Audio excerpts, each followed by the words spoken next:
Morning students, मैं Renu ma'am. बेटा हम क्लास 8 का चैप्टर 6 कर रहे हैं। दोहावली चैप्टर हमने कल पढ़ा था, जिसमें हमने तुलसीदास जी के और रहीम के दोहे पढ़े थे। आज हम करते हैं उनके प्रश्न उत्तर। तो बेटा हमारा पहला प्रश्न है, पेड़ को परोपकारी क्यों कहा गया है? पेड़ को परोपकारी क्यों कहा गया है? तो उत्तर आएगा क्योंकि पेड़ सभी को फूल और फल देते हैं। अगर कोई पेड़ को पत्थर भी मारता है तो भी पेड़ बदले में उसे फल ही देता है। तो क्योंकि क्यों कहा गया है? क्योंकि पेड़ है वो सभी को फूल और फल देते हैं। अगर कोई पेड़ को पत्थर भी मारता है तो बदले में उसे फल ही देते हैं, इसलिए उसको परोपकारी कहा गया है कि वो दूसरों का उपकार करते हैं।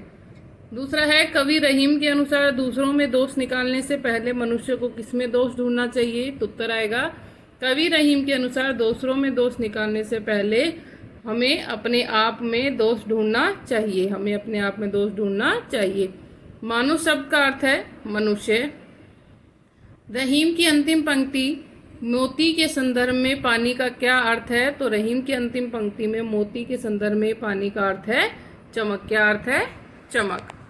नेक्स्ट है आपके सही विकल्प के प्रश्न उत्तर में, संतोष धन की तुलना में सब प्रकार के धन समान होते हैं, धूलि के समान। किसके समान होते हैं? धूलि के समान। कि संतोष धन की तुलना में बाकी सभी जो धन है, गज धन, बाजी धन, रतन धन, वो सभी धूलि के समान हैं। गोस्वामी तुलसीदास जी के अनुसार किसी भी दल का मुखिया कैसा होना चाहिए? तो किसी भी दल का मुखिया वो किसके समान होना चाहिए? हाथ के समान, सिर के समान या मुख के समान? तो किसके समान होना चाहिए? मुख के समान। बुद्धिमानी लोग सदा दोष ढूंढते हैं अपने में। जो बुद्धिमानी लोग होते हैं वो हमेशा अपने में दोष ढूंढते हैं। संतों का स्वभाव हित अहित न देखने के कारण समान होता है, फूलों के समान। किसके समान होता है? संतों का स्वभाव फूलों के का समान होता है। सबसे बड़ा धन कौन सा होता है? तो सबसे बड़ा धन होता है संतोष धन। सच्चे संत का स्वभाव कैसा होता है? सच्चे संत का स्वभाव है वो फूलों के जैसा होता है। किन पुरुषों को पर कुसंगति का प्रभाव नहीं होता? उत्तम प्रकृति यानी अच्छे स्वभाव के जो लोग हैं उन पर कुसंगति का प्रभाव नहीं पड़ता है। कि सबसे बड़ा धन है वो संतोष धन है। सच्चे धन का स्वभाव सच्चे संत का स्वभाव है वो फूलों के जैसा होता है, तथा उत्तम प्रकृति या अच्छे स्वभाव के जो लोग होते हैं उन पर कुसंगति का प्रभाव नहीं पड़ता। किसी मनुष्य के पास नहीं, कैसे मनुष्य के पास नहीं जाना चाहिए? तो उत्तर आएगा, जो मनुष्य आपको देखकर प्रसन्न नहीं होते उनके पास आपको नहीं जाना चाहिए। कि जो मनुष्य आपको देखकर प्रसन्न नहीं होते उनके पास हमें नहीं जाना चाहिए। जिससे संबंध विच्छेद हो जाए उसे क्या करना चाहिए? जिससे संबंध विच्छेद हो जाए उसे क्या करना चाहिए? तो आएगा, उसे मनाने की कोशिश करनी चाहिए। जिससे हमारा संबंध विच्छेद हो जाता है उससे मनाने की कोशिश हमें करनी चाहिए। आगे है लघुत्तरीय प्रश्न उत्तर।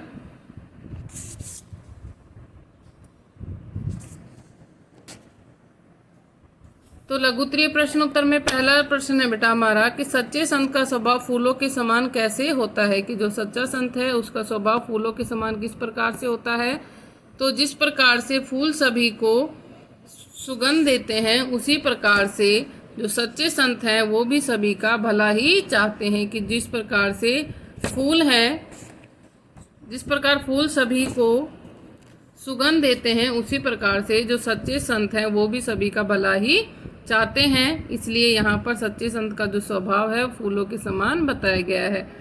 दूसरा है, क्या वैर प्रेम और यश जन्मजात होते हैं? कि क्या दुश्मनी है, प्रेम है और जो यश की प्राप्ति होती है वो जन्मजात होते हैं?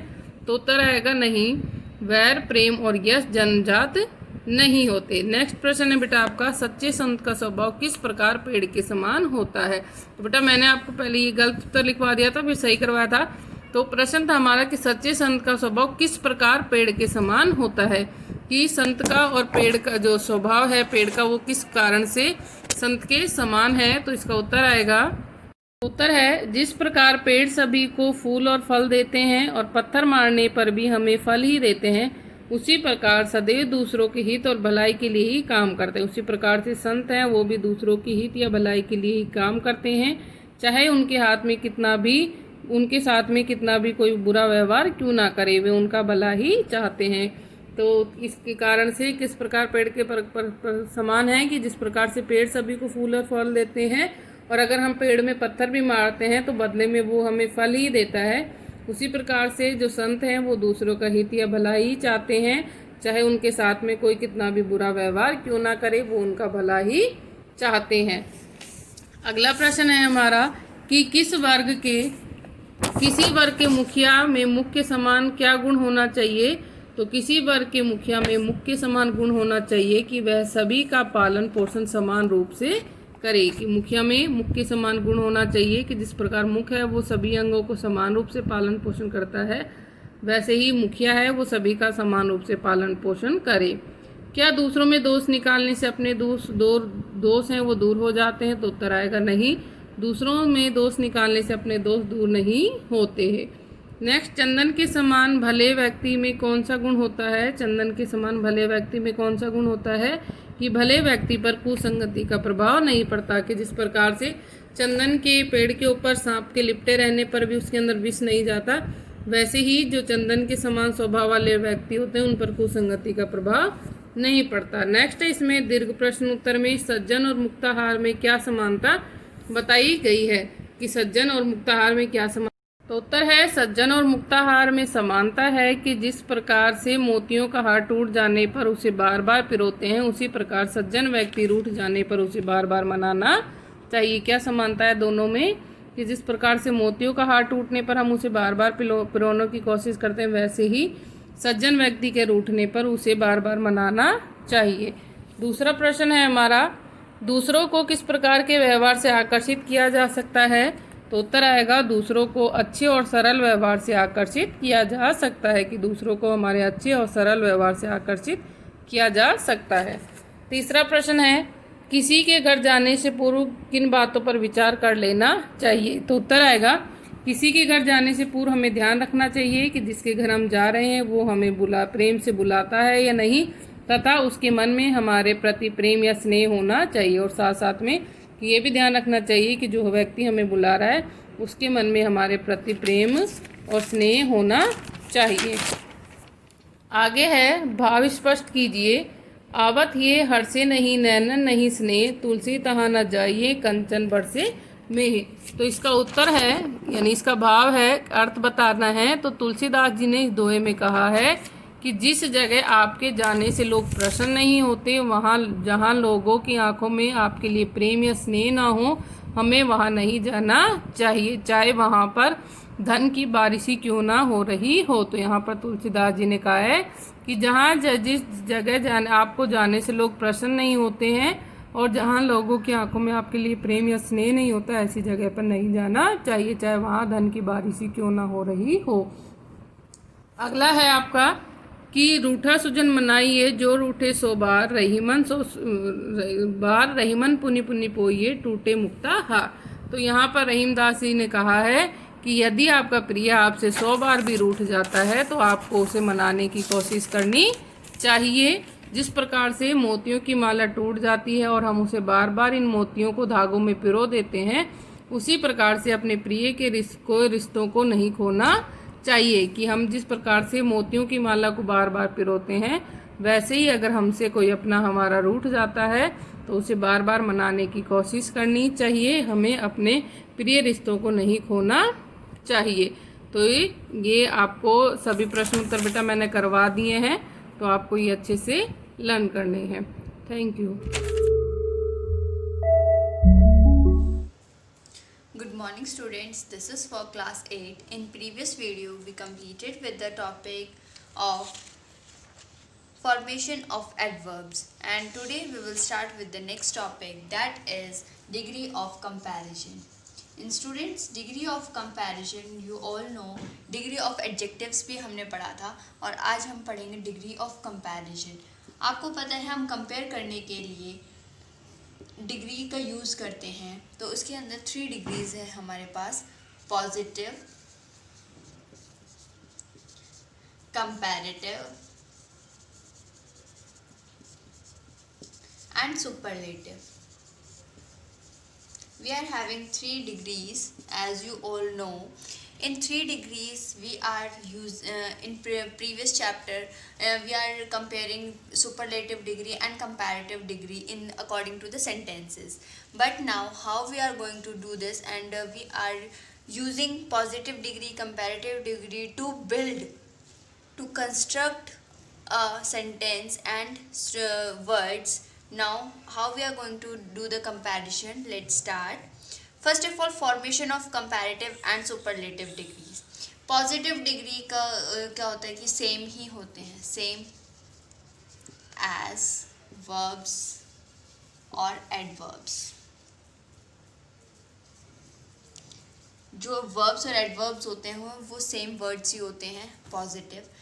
इन comparative degrees we are using than, more और er. But in superlative degree we are using the, most and est to make superlative degrees. So students, in adverbs we are doing the same portion formation for doing degree of comparison. Now constructions with comparisons. अब हम ये पढ़ेंगे जो हमें constructions करनी है. Constructions with comparison. with comparison जो हमारा मेन मोटिव है, यानी कि मेन चैप्टर है, इसी के ऊपर बेस्ड है, तो हम इसके बारे में पढ़ेंगे. First of all is a is positive degree. Positive degree में क्या करना है? Positive degree, in positive degree as plus adverb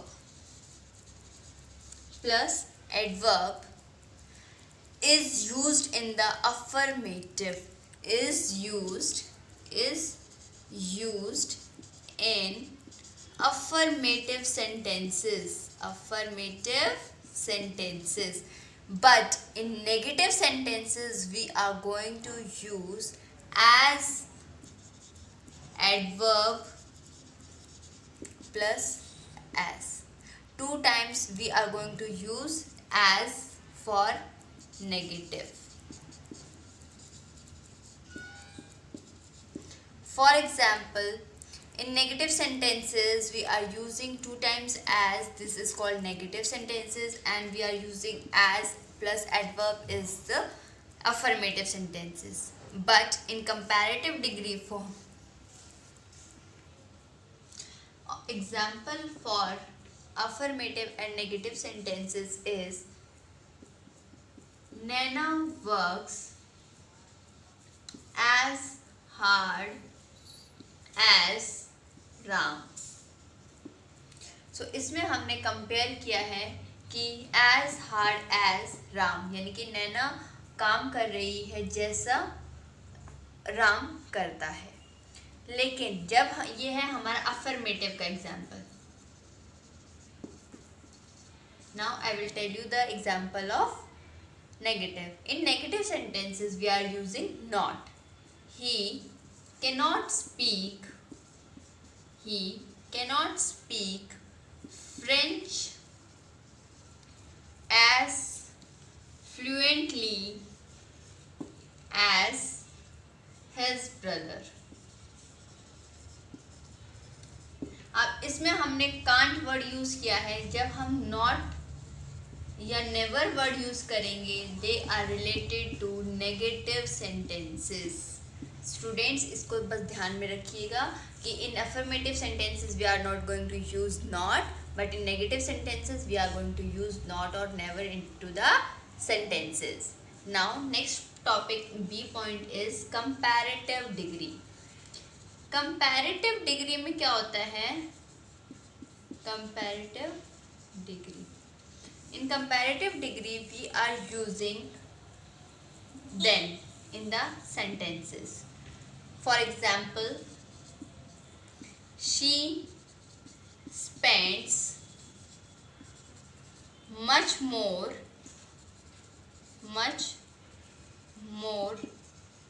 than she earns. अब इसमें हमने वर्ड यूज किया है then, so this is comparative form. And also we are going to use more word to compare two things. जब हम दो चीज़ों को कंपेयर करेंगे तो हम more word भी यूज करते हैं with some verbs or adverbs to compare the comparative degrees. And in superlative degree,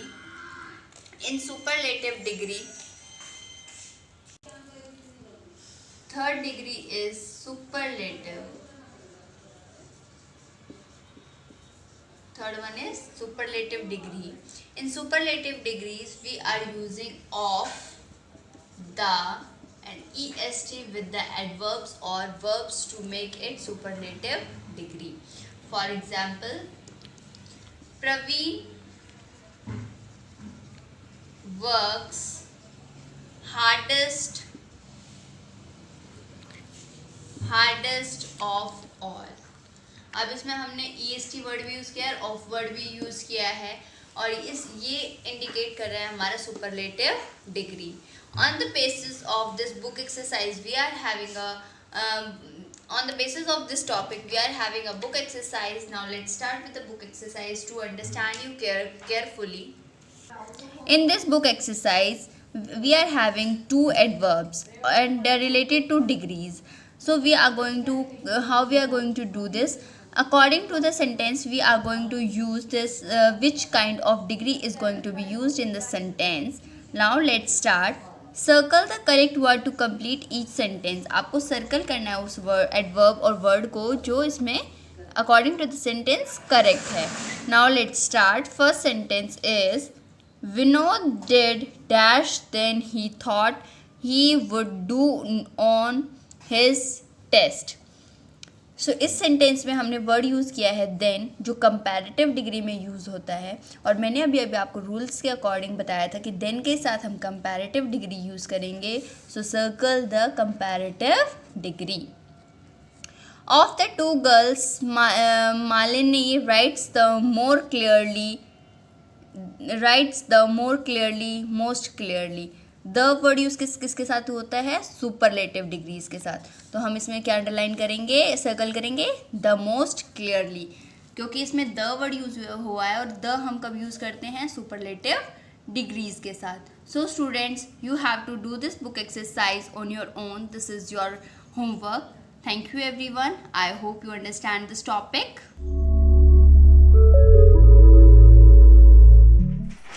Warm morning to all my dear students of class 8th. This is Vinita ma'am welcoming you to our YouTube channel of online classes. Student, as you know that we are continuing our essay 1 syllabus and doing preparation of it through our SolidWorks program that are running continuously. And in this series we are going to provide you a better quality education, and you can say that it is a modern way of technique that we are following, and through this we are providing you our education to you students. So let's begin our today's session of student. In our previous video I have told you about the conservation of wildlife or biodiversity. So from here we are going to continue. Today we will discuss about the protected areas of the wildlife or biodiversity. Student देखिए, protected areas मतलब वो होता है कि जहाँ पर ऐसी जगह हैं जहाँ पर हम जानवरों को या पेड़ पौधों को, जो भी हैं हमारी जितनी भी स्पीसीज बची हुई हैं, उनको सुरक्षित रख सकें. People and society are trying to put in many efforts to conserve biodiversity. The government also lays down rules and methods and policies to protect forest and wildlife. Some areas like Biosphere Reserve, National Park, wildlife sanctuaries are declared as protected areas. In protected areas, plantation, cultivation, grazing and hunting are strictly prohibited. So student, देखिए क्या होता है, जितने भी हमारे protected areas होते हैं उनमें जितने भी अगर हम बात करें तो ये जो एक्टिविटीज़ हैं, प्लांटेशन, कल्टीवेशन, ग्रेजिंग, ये हंटिंग वगैरह सारी बैन होती हैं. हम इस तरीके की कोई भी एक्टिविटीज़ वहाँ नहीं कर सकते. We are not allowed to do such kind of activities in that kind of places. And you know, the society and people are continuously making their efforts to conserve biodiversity. They are putting their best in this way. So, and the government has also make some rules and regulation and policies to conserve the biodiversity और wild life और forest product. तो देखिए student, different चीज़ें की जा रही हैं, अपनी तरफ से सारे एफर्ट्स कर रहे हैं, सोसाइटी भी इंक्लूडिंग पीपल एंड प्लस में गवर्नमेंट भी ऐसा कर रही है.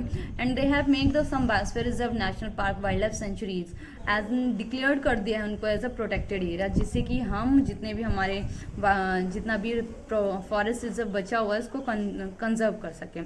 The first one topic is biosphere reserve. देखिए biosphere reserve, large area of protected land for conservation of wildlife, plant and animal resources and traditional life of tribals living in the area is called biosphere reserve. देखिए biosphere reserve क्या होता है कि इसमें हम student, इस biosphere reserve में हमारा वो एरिया आता है जो कि प्रोटेक्टेड लैंड होता है एंड इसको हम यूज़ करते हैं conservation of wild life, plant and animals resources को. प्लस में यहाँ पे ये चीज़ें भी देखी जाती हैं कि जितने भी हमारे आप कह सकते हो ट्राइबल्स वगैरह हैं, जो आदिवासी या भील जाति वगैरह कुछ भी एनीथिंग ट्राइबल्स जो हैं वो जो उस एरिया में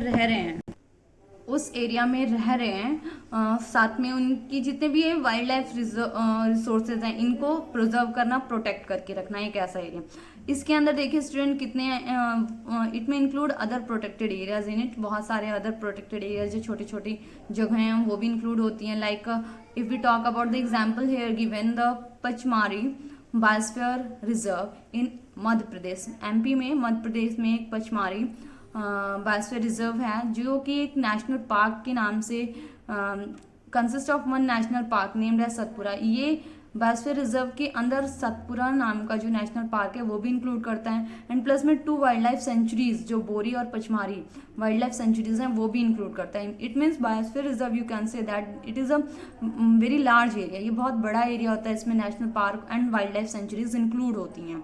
okay, in biosphere reserve people are allowed to interact with nature. जो बायोस्फीयर रिजर्व होता है इसमें लोगों को घुलने मिलने की, मतलब आप उसमें जा सकते हो, विजिट कर सकते हो, ये सब चीज़ें हैं, बट आप उसको डिस्टर्ब नहीं कर सकते. जो है विदाउट डिस्टर्बिंग द कंजर्वेशन गोल, जो कंजर्वेशन बचाव का जो गोल है, एम है, विदाउट डिस्टर्बिंग दैट, आपको वो डिस्टर्ब नहीं करना. You can't do any kind of activities there, बस आप उसको विजिट कर सकते हो. In this area conservation of plant and animal is supported by scientific ideas and by applying strict rule. और उस एरियाज में जितने भी हैं साइंटिफिक आइडियाज को फॉलो करते हुए प्लस में स्ट्रिक्ट रूल को फॉलो करते हुए ये conservation of plant and animals की जो प्रोसेस है वो चल रही है. The next one is about the national park. देखिए नेशनल पार्क क्या होते हैं. National park are large and diverse reserves on by the government. जो नेशनल पार्क होते हैं ये गवर्नमेंट से रिलेटेड है. फर्स्ट ऑफ ऑल तो ये गवर्नमेंट ने ऐसे बड़ी बड़ी जगहों को अपने अधिकार में ले लिया, which offer protection of plant, जो कि क्या करती है प्लांट को, एनिमल्स को और जितने भी इकोसिस्टम से रिलेटेड जो चीज़ें हैं लाइक ट्रीज वगैरह हो गया या कुछ भी जो भी वहाँ पे इंक्लूड किया जाता है उसके अंदर, वो सारी चीज़ों को प्रोटेक्ट करके रखते हैं. They also provide public recreation and plus में ये पब्लिक रिक्रिएशन, आप मनोरंजन का एक साधन भी, आप वहाँ जाके उसको नेशनल पार्क को विजिट कर सकते हो, वहाँ पे फोटोग्राफी कर सकते हो, but you can't hunt them, you can't plant any tree there. तो इस तरीके की कोई एक्टिविटी आप नहीं कर सकते हो.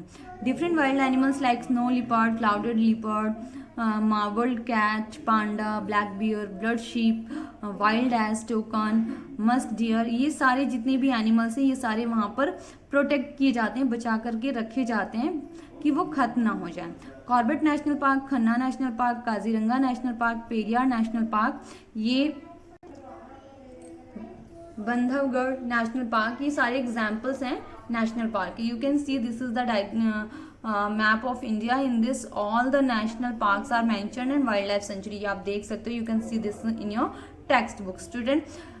It is also homework, you have to paste a map in your notebook and mention all these national park and wildlife sanctuaries in it. Okay, the next is wild life sanctuaries. देखिए wild life sanctuaries क्या होती हैं, ये special protected areas होती हैं जिसमें कि flora and fauna means plant and animals को कंजर्व करके रखना है, एंड प्लस में लिमिटेड ह्यूमन एक्टिविटीज़, वहाँ पे जो ह्यूमन एक्टिविटीज़ है वो कर सकते हैं बट दे आर लिमिटेड। ये नहीं कि जितना भी उनका मन किया उन्होंने उतनी hunting and cutting of trees वगैरह कर दी, नहीं, they are protected, they are killing animals, cutting trees in such areas are strictly prohibited. देखिए स्ट्रिक्टली प्रोहिबिटेड मना किया गया है, बट अगर आपको कटिंग वगैरह करनी है तो you can take the permission of the officers from there. Threatened wild animals like black buck, white eyed buck, elephant, python, rhinoceros, marsh crocodile, जो आपके जितने भी एनिमल्स हैं इन सबको वहाँ पे सेव करके रखा जाता है, प्रिजर्व किया जाता है। Bharatpur bird sanctuary, national Chambal wild life sanctuaries and Vedanthangal bird sanctuary, ये एग्जाम्पल्स हैं जो फेमस सेंचुरीज हैं इंडिया की, ये बहुत ही प्रसिद्ध है, फेमस है। Okay, the next one is zoological national park. Zoos are places where animal and birds are protected by keeping them in a special cage और इनक्लोजर्स फॉर पब्लिक एग्जीबिशन। आपको पता है स्टूडेंट, जूस के बारे में आपने बहुत सारे, चिड़ियाघर जिसे नॉर्मली हम बोलते हैं, तो आपने बहुत सुना होगा इसके बारे में, and most of us have visited also. तो इसमें देखिए क्या होता है कि एनिमल्स और बर्ड्स को प्रिजर्व करके रखा जाता है, प्रोटेक्शन में रखा जाता है, एक स्पेशल केस बना दिया जाता है उनके लिए कि उनको उसमें से बाहर नहीं जाना होता है, एंड प्लस में पब्लिक एग्जीबिशंस, मतलब लोग वहाँ पे जाकर देख सकते हैं, क्योंकि अब आपको पता है सपोज दैट लायन को हमने ऐसे खुला छोड़ दिया तो you know it is very dangerous for the people who are going to visit that, तो उनके लिए डेंजरस हो सकता है, so we can't leave them free, हमें इसलिए उन्हें केस वगैरह में रखना पड़ता है। The animals are fed and care regularly by zoo authorities, जितनी भी वहाँ की अथॉरिटीज़ हैं वो सब उनको फूड वगैरह प्रोवाइड करती हैं, उनकी प्रॉपर केयर करती हैं, जो भी injection vaccination and whatever they are going to provide them they have to do there. Zoos play an important role in creating awareness among the people about the need of conservation conserve nature. तो ये juice जितने भी हैं हमारे, जितने भी zoological parks होते हैं, ये क्या करते हैं, लोगों के बीच में एक अवेयरनेस क्रिएट करते हैं कि किस तरीके से हमें प्लांट, एनिमल और whatever they are birds categories वगैरह जितनी भी हैं उनको कंजर्व करके रखना है, मीन्स नेचर को कंजर्व करना, why it is important and how it is important. Next student, botanical garden. ये भी एक ऐसा प्लेस है जहाँ पे बहुत सारे प्लांट्स एंड को ग्रो किया जाता है। फर्स्ट ऑफ ऑल तो बोटानिकल है, तो इसमें मोस्ट ऑफ द प्लांट की वेराइटीज को ग्रो किया जाता है। प्राइमरली साइंटिफिक और एजुकेशनल दोनों रीजन होते हैं, साइंटिफिकली पर्पज से भी, एजुकेशनल पर्पज से इनको ग्रो किया जाता है। नॉर्मली ओपन पब्लिक प्लेस होता है, वहाँ पर इनको ग्रो किया जाता है। It also include different ornamental plants भी, इसमें बहुत सारे जितने भी आपके फ्लावर्स वगैरह से रिलेटेड होते हैं, बिकॉज फ्लावर्स को ही हम ऑर्नामेंटल के फॉर्म में वियर करते हैं, तो इनको वहाँ पे ग्रो किया जाता है। It serves as seed bank, और ये सीड बैंक का भी काम करती है। आप बोटेनिकल गार्डन से डिफरेंट प्लांट्स के जो सीड्स वगैरह होते हैं वहाँ से वो ले सकते हैं। Okay student, so that's all for today's content.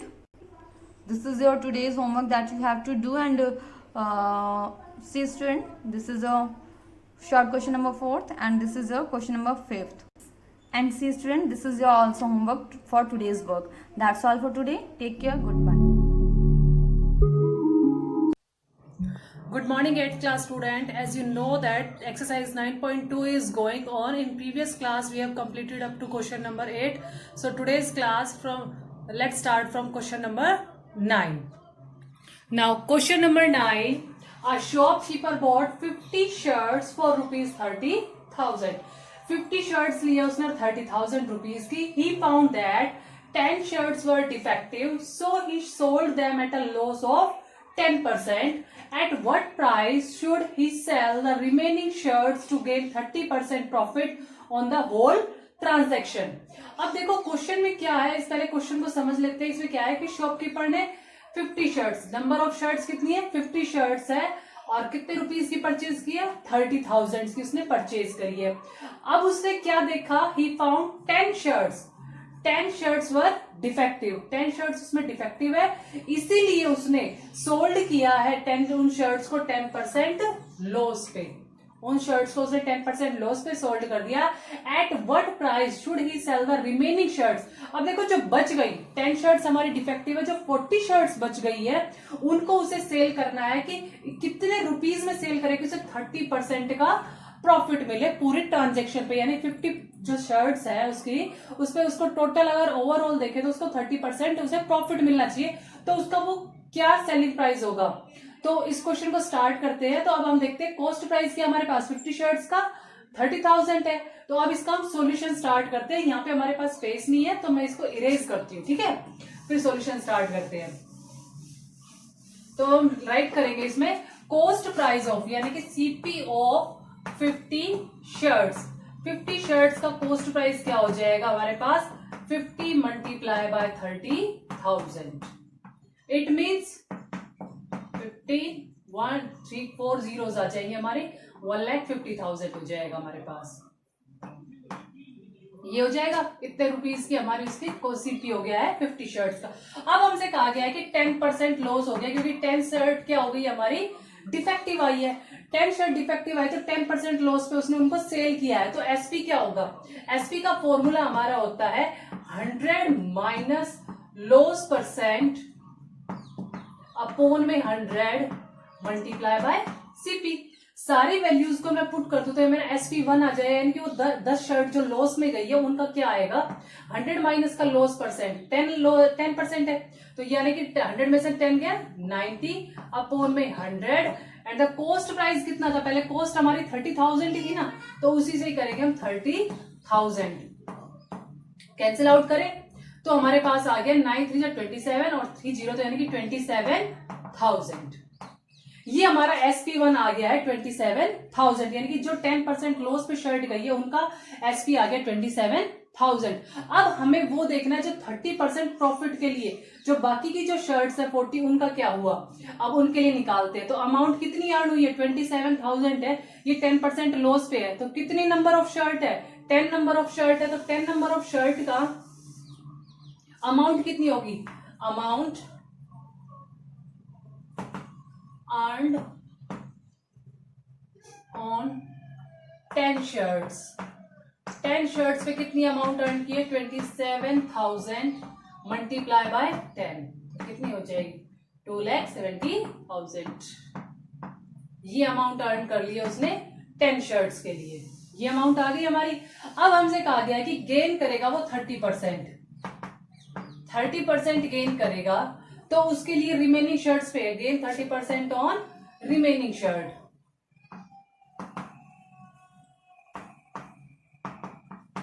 Remaining shirts पे उसने 30% गेन किया है, तो क्या आ जाएगा नेक्स्ट SP निकालना पड़ेगा।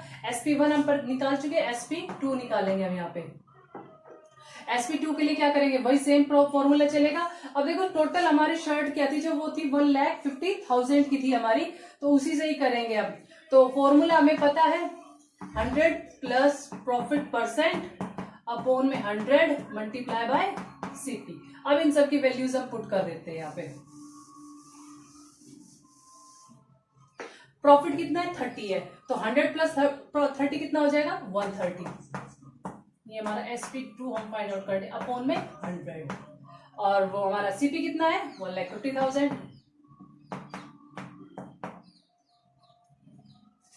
हो गया। अब हम इसको कैलकुलेट करते हैं, 2 जीरो से हमारी 2 जीरो कैंसिल हो जाएगी, तो ये आ जाएगा हमारे पास 15 और 13 मल्टीप्लाई करते हैं तो हमारे पास आ जाएगा 195 और जीरो कितनी हमारे पास 30।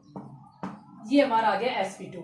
अब हमें ये पता है कि हमारी टोटल शर्ट्स थी 30% हमें ओवरऑल लेना था, 10% तो हम निकाल चुके हैं। तो SP2 और 1 में क्या डिफरेंस है, SP2 माइनस SP1, दोनों में क्या डिफरेंस है 20 का डिफरेंस हो गया है, ये 30 वाले के लिए और ये 10 वाले के लिए, तो दोनों का डिफरेंस कितना हो गया 20 हो गया है। तो SP2 कितना फाइंड आउट किया अभी हमने 195,000 और SP1 जो हमने पहले फाइंड आउट किया था वो था हमारा 2,70,000 और इनका डिफरेंस कितना है 20 है। तो अब देखो इनके क्या आ जाएगा हमारे पास डिफरेंस, इनको सब्ट्रैक्ट करते हैं हम। 8 6 अब इसको डिवाइड किससे करेंगे 20 से, यहाँ पे आ जाएगा डिवाइड में, तो 2 से हम इसको डिवाइड करते हैं। 2 8 जा 16, 2 4 जा एंड 0 0, इट मीन्स 8400।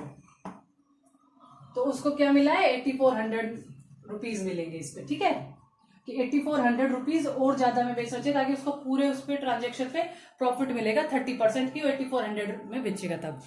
तो अब नेक्स्ट क्वेश्चन स्टार्ट करते हैं।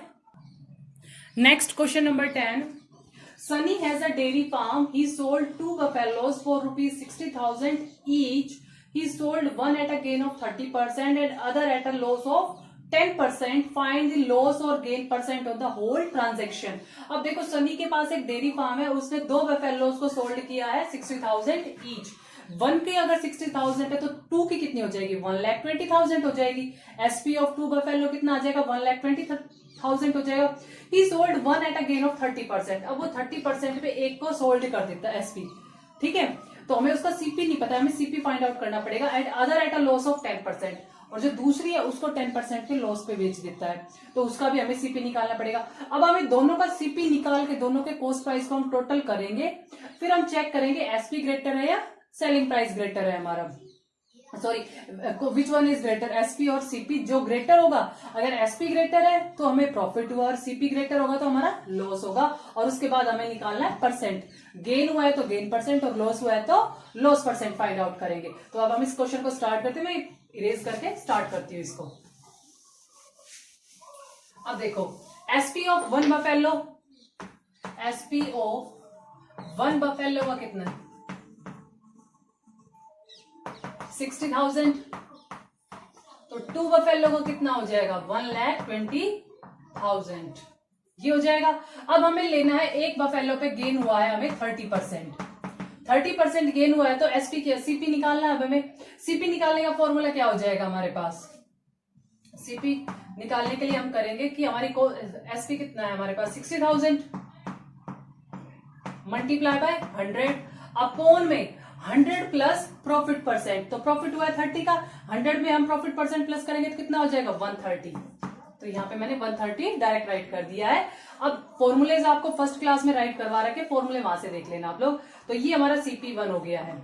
अब इसी तरह से अगर मैं इसको सोल्व कर लेती हूँ तो ये हो जाएगा 0 से 0 कैंसिल हो जाएगी हमारी 1.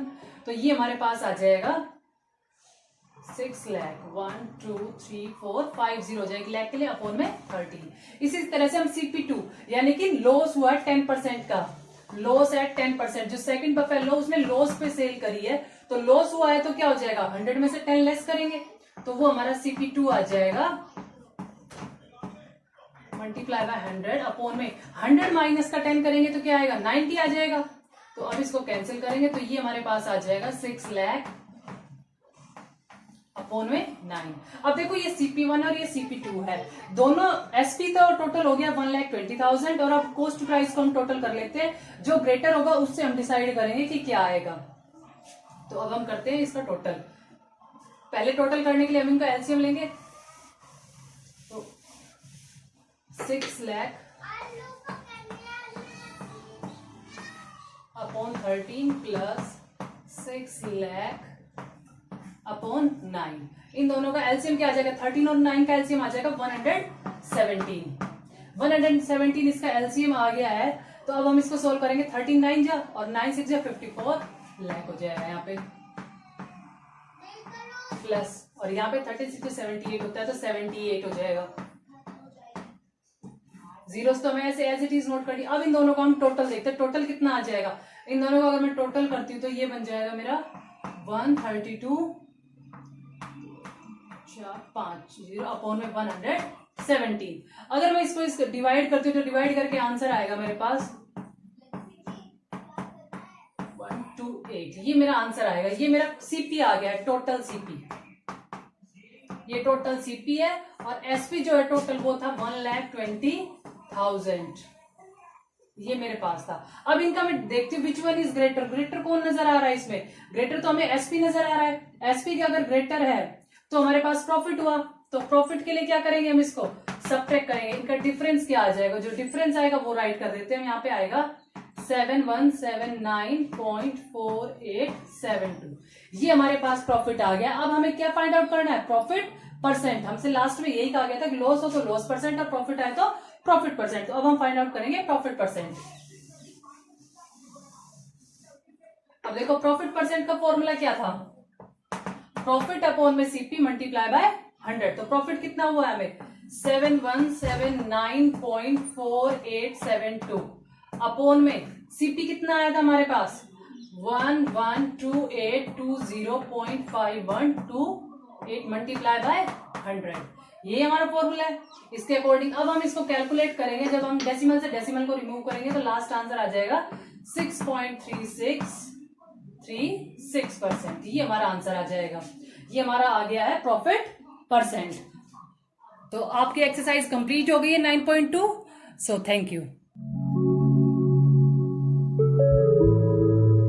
Student, today in 8th class GK, I Priyanka ma'am discuss with you chapter number 8, water plants. A diverse variety of plants are plant formed in water. Student, different type of plants पानी में जो मिलते हैं हमें. Look at the picture, read the clues, write the name of this plant and pick your answer from the help box. यहाँ पर आपको कुछ वाटर प्लांट्स गिवन है, आपको उनके नेम फाइंड आउट करने. Okay, our first one is, these are fresh water plants growing in still or slowly moving water. Each plant has rounded leaves that arise from underwater stalk and float on water, and flowers borne on the above on the long stalk. स्टॉल्क होती हैं जो डंठल होती है ना, उसको बोलते हैं जहाँ से लीव्स जो स्टीम से अलग होती है उस वाले पोर्शन को बोलते हैं स्टॉल्क. तो स्टूडेंट, इस फ्लावर का क्या नाम है? Water lily. मीन्स ये फ्रेश वाटर में ही उगता है और जो धीरे धीरे पानी चलता रहता है उसमें. Next one is, those free floating water plants from south America have featherly free hanging purple black roots and beautiful flowers. The plants grows rapidly in short period of time. Student, जो ये plants है ये बहुत ही जल्दी बड़ा होता है. Means ये थोड़े टाइम में ग्रोथ कर लेता है और इसकी जो रूट्स होती हैं वो लटकती रहती हैं जैसे, और कलर में क्या होती है? पर्पल ब्लैक में. ठीक है, और इस पे सुंदर सुंदर फ्लावर्स लगते हैं, तो इसको बोलते हैं water hyacinth. Next one is, this free floating plants grow in stagnant water. It spread rapidly and kills other plants in the area by blocking sunlight. Student, इस जो फ्लावर है इसका क्या नेम है? डकवीड. इसको हिंदी में बोलते हैं दुखविंद. ठीक है, मीन्स जो ये प्लांट है ये जो खड़ा पानी, मीन्स पानी जो स्थिर रहता है उसमें जल्दी ग्रोथ करते हैं. नेक्स्ट वन इज, दो giant sea plants are actually species of algae. Algae का मतलब होता है काई, जो ग्रीन कलर में होती हैं. Found in the specific and southern ocean. They grow in dense and stand called kelp forest. Kelp क्या होते हैं? जो समुद्री वन होते हैं. केल्प फॉरेस्ट समुद्री वन जो होते हैं. डेंस का मतलब होता है जो बहुत ही गहरे होते हैं. मीन्स जो ये बड़े बड़े प्लांट्स होते हैं और ये बहुत ही गहरे एक साथ उगते हैं, तो मीन्स एक तरह से इनका झुंड होता है. इनको जायंट क्लिप भी कहते हैं. ठीक है, now next one is, some species of this floating plants with small yellow और white flowers. Aquatic weeds. Means aquatic weeds होती हैं जो फालतू के पौधे उग जाते हैं अच्छे पौधों के साथ, तो उनको वीड्स बोलते हैं. और इस ये फ्लोटिंग प्लांट्स की कैटेगरी में आते हैं और इनके जो फ्लावर होते हैं किस कलर के होते हैं? येलो और वाइट, लाइक दैट. ओके, तो आंसर है इसका floating heart. Next one is, this floating plants has spongy leaves without stems and root submerge in water. और पानी में सबमर्ज हो जाती, मीन्स एक साथ आपस में लिपट जाती हैं. इसको बोलते हैं वाटर कैबेज. ठीक है, that is the picture because it look like a cabbage leaves. Okay, तो स्टूडेंट, ये आपके वाटर प्लांट्स थे जो आपको लर्न करने हैं. ठीक है, now chapter number 9 is gases around us. Here some gases are given. You have to identify the name and their quantity and their chemical name. ठीक है, next one is, first one is, about 2/3 of the air in the atmosphere is composed of this gas. Proteolism in the living cells require the gas formation protein composed with this gas and linked together. Its chemical symbol is N.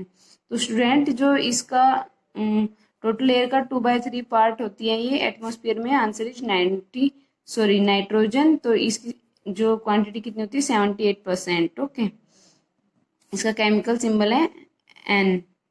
Next one is, this colorless gas with typical pungent smell is a compound nitrogen and hydrogen, means जो nitrogen और hydrogen का mixture होता है और ये medicine को बनाने में लिए और कॉमर्शियल क्लीनिंग प्रोडक्ट के लिए यूज होते हैं। केमिकल फॉर्मूला इसका NH3, तो answer is ammonia. Next one is this inert odorless gas is lighter than air, means हवा से भी हल्की होती है। It is found in the earth atmosphere and within the rocks of the earth crust. It's often use in fluorescent lamp and electrical science. इस chemical symbol is Ne।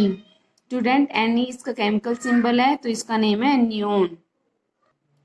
Next one is this is colourless odorless। Colourless का मतलब ना तो इसका कोई colour होता और odorless का मतलब होता है ना इसमें कोई स्मेल आती। Occurs abundantly in nature at the chief constituent of natural gas। its chemical formula is CH4, answer is methane. इसका केमिकल फॉर्मूला है CH4। Next one is we have all seen this gas, हम सभी ने इस gas को देखा है। It is gaseous state of water which is form when water boils when it's condense, means जब पानी को गर्म करते हैं उबल जाके वो गाढ़ा होता है तो उससे जो हम जिसके भाप बोलते हैं तो वो ये गैस होती है वाष्प, वेपर। ठीक है, जैसे पानी गर्म होता है तो मिस्ट मीन्स धुंध की तरह वो जो भाप होती है वो ऊपर की तरफ जाती है हमें दिखाई देती है। Its chemical formula is H2O। ठीक है, next one is this is the highest and most abundant element in the universe. This gas lacks taste colour and odour. Its chemical symbol is H, तो answer is hydrogen. Student this gas is very most use by the chemical making. Okay, तो student these are some gases with around us. आपसे ये भी question ask किया जा सकता है कि जैसे ब्रीदिंग के लिए हम कौन सी गैस यूज करते हैं, ऑक्सीजन, और ब्रीद आउट के लिए CO2, कार्बन डाइऑक्साइड। ठीक है, तो स्टूडेंट आपको इन सभी गैसेज के बारे में लर्न करना है। इनके केमिकल सिंबल भी आपसे आस्क किया जा सकते हैं, जैसे कि नाइट्रोजन का केमिकल सिंबल क्या है N, और अमोनिया का क्या है NH3। केमिकल सिंबल इसका नियोन का Ne। Morning students, welcome to our YouTube classes. This is for class 8. In previous class we have completed our second chapter, the expansion of British power in India, and today we continue our new chapter, the third chapter, rural life and society, Gramin Jeevan or Samaj. Our focusing point are revenue system under Mughals and revenue system under British. Now we continue our class with revenue collection in Mughal times. Under the Mughals, there was centralized revenue collection system which consists of mansabdar or official responsible for revenue collection. कि Mughals के under में एक केंद्रीकृत revenue collection system था, पद्धति थी, जिसमें मनसबदार या ऑफिशियल्स रिस्पॉन्सिबल होते थे, जिम्मेवार होते थे कर की कलेक्शन के लिए। There was an established mechanism for assessing the land on the result of which tax was calculated, कि ज़मीन को वो कैलकुलेट करते थे, असेस करते थे, उसका निरीक्षण करते थे कि कैसे टैक्स कलेक्ट करना है। 1/3 of the produce was generally collected as tax, की 1/3 जो हिस्सा होता था प्रोडक्शन का, ज़मीन के ऊपर जितना अनाज होता था उसका 1/3 हिस्सा किसानों को टैक्स के रूप में देना पड़ता था। Officials were appointed for the revenue administration at the provincial and village levels, और जो ऑफिशियल्स अपॉइंट होते थे, जो मतलब कि जो व्यक्ति रेवेन्यू कलेक्शन के लिए, रेवेन्यू प्रशासन के लिए अपॉइंट होते थे, वो प्रोविंशली और विलेजेस लेवल पे होते थे, प्रादेशिक और गाँव के स्तर पे होते थे। By the time the Mughal Empire was beginning on its path of decline, the system of Izra farming emerged, कि जब मुग़ल एम्पायर अपने अंत के रास्ते पे चल पड़ा तो उस टाइम इज़रा कृषि का उदय हुआ। Ijara was a tax collector who could keep 1/10 of tax himself, कि इज़रा एक टैक्स कलेक्ट करने वाला व्यक्ति था जो 1/10वां हिस्सा टैक्स के रूप में लेता था, अपने पास रखता था। This led to the exploitation of the peasant as the Izra farmers wanted to collect more tax for their own benefit.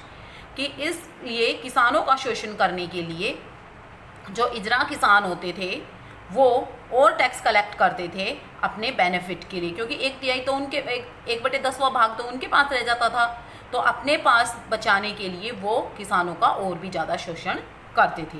With time these positions became hereditary, और समय के साथ ये स्थिति मतलब कि वंशानुक्रम हो गई, पीढ़ी दर पीढ़ी हो गई. The villages in the 18th century India could maintain self sufficiency, कि 18वीं शताब्दी में जो गांव थे वो आत्मनिर्भर हो गए. Farming at this time was largely dependent on climatic factors such as rain, कि फार्मिंग जो थी वो क्लाइमेटिक कंडीशंस पे डिपेंड करती थी, जैसे रेन, जैसे बारिश. The Mughal state provide irrigation facilities but it was not sufficient, कि मुगल स्टेट के अंदर इरिगेशन की फैसिलिटीज़ दी गई थी लेकिन ये सफिशिएंट नहीं थी, ये पूर्ण रूप से मतलब कि ज़रूरतों को पूरा करने वाली नहीं थी. Sir Charles Metcalfe called these villages little republics, और जो सर चार्ल्स मैट कैल्फे थे वो इन गाँवों को थोड़ा सा लोकतांत्रिक कहते थे. Now our next point is revenue system under the British, कि ब्रिटिश के अंदर revenue system. The British in India work out different revenue collecting system, कि भारत के अंदर ब्रिटिशों ने भी बहुत सारे रेवेन्यू कलेक्शन के सिस्टम चलाए. At first revenue was collected on behalf of the company by Reza Khan, but it was soon abandoned owing to corruption and mismanagement, कि सबसे पहले रेवेन्यू कलेक्शन का काम किसके बिहाफ पे हुआ, किसके द्वारा हुआ, कंपनी के लिए रेजा खान के द्वारा हुआ, लेकिन जल्दी ही उसको बंद कर दिया गया क्योंकि वो करप्शन था उसमें, और उसमें जो मिसमैनेजमेंट था मतलब पूर्ण रूप से नियोजित नहीं था. The English East India Company then decided to directly collect revenue. अब ईस्ट इंडिया कंपनी ने डिसाइड किया कि हम खुद करेंगे, रेवेन्यू कलेक्ट करेंगे. Warren Hasting the first governor general occupied of revenue collecting right to the highest bidder leading to extreme exploitation of the peasants, कि जो वॉरेन हास्टिंग थे वो पहले गवर्नर जनरल थे जो रेवेन्यू कलेक्शन के राइट को, मतलब कि जो बड़े बड़े किसान थे या बड़े बड़े जो रेवेन्यू कलेक्टिंग वाले थे जो किसानों का शोषण करते थे, उन्होंने उनसे रेवेन्यू कलेक्टिंग के जो राइट्स थे वो ले लिए. Finally the permanent settlement was formulated in 1793, और फाइनली क्या हुआ कि जो स्थाई सेटलमेंट थी, स्थाई प्रबंधन था, वो बना 1793 में. ये एक रेवेन्यू कलेक्टिंग के लिए एक पॉलिसी थी. Permanent settlement was introduced by Lord Cornwallis in 1793, कि परमानेंट सेटलमेंट किसके द्वारा इंट्रोड्यूस की गई, लॉर्ड कॉर्नवालिस के द्वारा इंट्रोड्यूस की गई 1793 में. This land revenue system was first introduced in Bengal, Bihar, Odisha and some area of Madras Presidency, कि ये जो लैंड रेवेन्यू सिस्टम था ये सबसे पहले कहाँ इंट्रोड्यूस हुआ, कहाँ लागू हुआ, बंगाल में, बिहार में, उड़ीसा में और कुछ एरिया मद्रास प्रेसिडेंसी का. In this system the amount of revenue to be collected was fixed permanently and the zamindars were made the hereditary owner of the land, कि इस सिस्टम के अंदर जो रेवेन्यू कलेक्शन था वो फिक्स किया गया था और जो जमींदार था वो वंशानुगत रूप से मालिक था लैंड का. The peasants in to turn became the tenants and lost their right for forest, ponds and common lands, कि जो पीजेंट्स थे, जो किसान थे, उनसे बिकेम द टेनेंट्स, कि वो अस्थायी रूप से अब काम करते थे, ठीक है, कि वो सिर्फ मज़दूरों के रूप में ही हो गए थे और उन्होंने जो उनके अधिकार थे फॉरेस्ट के ऊपर, जंगलों के ऊपर, तालाबों के ऊपर और जो सामूहिक लैंड थी उसके ऊपर उनका अधिकार ख़त्म हो गया था. The company claim that permanent settlement would prevent corruption and exploitation of the peasants as tax was now fixed, कि कंपनी क्या क्लेम करती थी कि परमानेंट सेटलमेंट के अंदर जो किसान है उनका अधिक शोषण हो रहा है क्योंकि टैक्स फिक्स हो गया है. Accordingly, there would be no extra land revenue and any increase would be invested back in the land, thereby increase productivity. इसके अंदर कहा गया है कि कंपनी क्लेम करती थी कि अब जो किसान हैं उनके साथ कोई अन्याय नहीं होगा, उनका कोई शोषण नहीं होगा, क्योंकि अब जो टैक्स है वो फिक्स हो गया है और नो एक्स्ट्रा लैंड रिवेन्यू, मतलब कोई लैंड रिवेन्यू एक्स्ट्रा नहीं है, कोई इंक्रीज नहीं होगा अगर उनकी प्रोडक्टिविटी बढ़ भी जाती है तो। The zamindar thus became a new class of collaborators और allies of the English East India Company. और जो जमींदार थे अब वो उनके नए सहयोगी बन गए थे, उनके साथी बन गए थे ईस्ट इंडिया कंपनी के। It was the aim of the company to bring about financial stability with the expansion of agriculture. और ये उनका कंपनी का उद्देश्य क्या था कि जो उनका आर्थिक जो स्थायित्व है वो लाना कृषि का विकास करते हुए। However peasants still experienced operation, और जो पीजेंट्स थे उनके ऊपर मतलब कि लगातार दबाव बनाया जा रहा था। Apart from being forced to provide free labour for the zamindar, they were also made to cultivate commercial crops, कि अब जो जमींदार थे उनको प्रोवाइड की जा रही थी फ्री लेबर, मतलब कि किसानों का ही शोषण हो रहा था। और किसान जो जमींदार थे वो क्या करते थे, ऑल्सो मेड टू कल्टिवेट, और जो जमींदार थे वो कल्टिवेट करते थे कॉमर्शियल क्रॉप्स भी अब यहाँ पे कल्टिवेट करते थे। और इसका एक हिस्सा क्या था कि फोर्सफुली फ्री लेबर प्रोवाइड की जा रही थी जमींदारों को, ठीक है। अब है ryotwari system. In this system revenue was directly collected from the ryot और the tiller of the land, कि इस सिस्टम के अंदर क्या था कि जो रेवेन्यू कलेक्ट होता था वो सीधा उस व्यक्ति से कलेक्ट होता था जो लैंड को टिलर कर रहा है, मतलब लैंड के ऊपर कृषि कर रहा है, जो किसान होता था। The peasant was allowed to cultivate as much land as he could, और किसान को ये परमिशन थी कि वो उतनी लैंड कल्टिवेट कर सकता है जितनी वो कर सकता है। The system was proposed to be revised every 20 years, और सिस्टम हर 20 साल में रिवाइज किया जाएगा। Since there were no intermediaries, the ryotwari system was suppose to have been less exploitative, कि इसके अंदर कोई भी मध्यस्थता वाला नहीं था। रोयतवारी सिस्टम में ये सोचा जाता था कि यहाँ पे शोषण कम होगा। However it was not so in practice as the ryot became a mere tenant cultivating the government's land, कि इसके अंदर जो रोयत है, जो पीजेंट है, वो यहाँ पे मजदूर नहीं है, मतलब कि वो सरकार का मजदूर है, वो उन जमींदारों का मजदूर नहीं है। However it was not in practise as the ryot became a mere tenant cultivating the government's land, कि वो गवर्नमेंट की जो लैंड उसको जोत रहा है उसके ऊपर वो मजदूर के रूप में नहीं बल्कि वो मालिक के रूप में अब काम कर रहा है। The percentage of revenue collected was also very high and the land was sold off if the tax could not be paid on time, कि जो रिवेन्यू का जो बहुत ज़्यादा मात्रा में रिवेन्यू कलेक्ट किया जाता था और जो लैंड थी वो बेच दी जाती थी अगर वो टैक्स पे करने में सक्षम टाइम पे टैक्स पे नहीं कर पाता था तो। They were thus forced to depend on highly exploitative money lenders, और उनको डिपेंड रहना पड़ता था बहुत ही ज़्यादा, मतलब अधिक मात्रा में जो वो एक्सप्लोटेटिव मनी लैंडर्स, जो मनी लैंडर्स ज़्यादा शोषण करते थे इन लोगों का, मतलब ऊंचे दामों पे ऊंचा ब्याज लगा के कर देते थे, तो ऐसे करदाताओं के ऊपर अब इन्हें डिपेंड रहना पड़ता था। I hope students you understand the chapter very well. In next class we read Malavari system and other topics of this chapter. Thank you. Have a nice day.